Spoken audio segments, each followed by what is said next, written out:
Hi folks, it's Coach Kelvin here from the We Run Virtual Run Club and We Run Coach for Leeds and surrounding areas as well as online coaching. In this little video, which is a follow-up to the last video that I did on nutrition, where we talked about caloric intake, just to check in periodically, really to make sure that we're actually getting enough food, because it's not uncommon for runners to underfuel. And calories are obviously only part of the picture. What those calories are, in terms of macros, is also quite important, or really important, should we say? And when we talk about macronutrients, we're talking about carbohydrate, protein, and fat.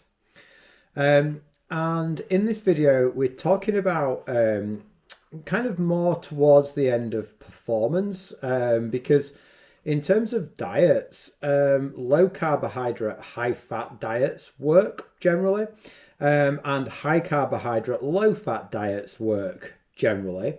There are definitely populations within that should maybe gravitate towards one rather than the other, and that would be more towards a higher carbohydrate diet, particularly if you're exercising. But what we've got to be quite careful of sometimes is that we don't gravitate into the sort of moderate carbohydrate, moderate fat intake, because that can leave us feeling sluggish in our training, and also it can drive weight gain. So in terms of, and again, just similar to what we did with the calories, these are just kind of rough guides, but it is worth checking in periodically to see where we sit here. And in terms of where your calories are likely to come from as a runner, we're looking for about 50% from carbohydrate, 25% from protein, and 25% from fat. And all these macronutrients are super important. And depending on a runner's goals, those numbers can be slightly different from that. We might be slightly higher protein if we strength train as well, and we might be slightly higher protein maybe for an older athlete where protein synthesis becomes more difficult as we age, so we just need a little bit more of it. And let's focus on the carbohydrate at the moment. So we store. So carbohydrates are essentially a type of sugar, and we store sugar within our muscles, and we use it when we train. And that's why we need to eat when we run on longer runs. That's why people talk about hitting the wall in events like the marathon, where we've actually depleted our muscle glycogen, so it's actually a little bit too low. So carbohydrates end up, I'll kind of simplify this, they end up in the muscle in the form of muscle glycogen. And we can think of muscle glycogen as like a cup within the muscle with the fuel, muscle glycogen in there, and the cup continuously leaks. It's got little holes in it, and it's continuously leaking because we're continuously using muscle glycogen.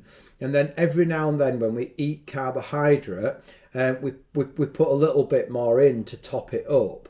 But every now and then when we do exercise, we actually tip quite a lot of it out.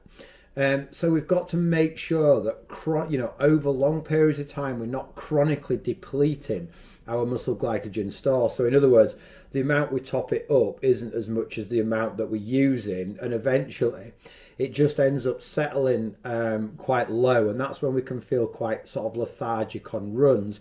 That's why we need to make sure that, particularly a few days before a longer run, we add a little bit more extra starchy carbohydrate, we have a carby breakfast, we eat carbohydrate on the run, and then we fuel really soon after runs to make sure that those muscle glycogen stores are topped back up.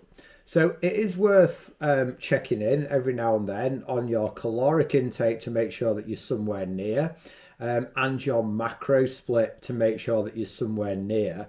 Bearing in mind it will be different for different individuals, but the sort of area that we're trying to avoid is that moderate carbohydrate, moderate fat, quite low protein.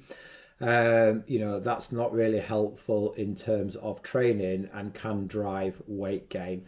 So the recommendation for endurance sports is a higher carbohydrate diet, just to make sure that our muscle glycogen stores are topped up, which will lead to good sports performance. So if you have any questions, please just pop them down in the comments below. And for now, happy running!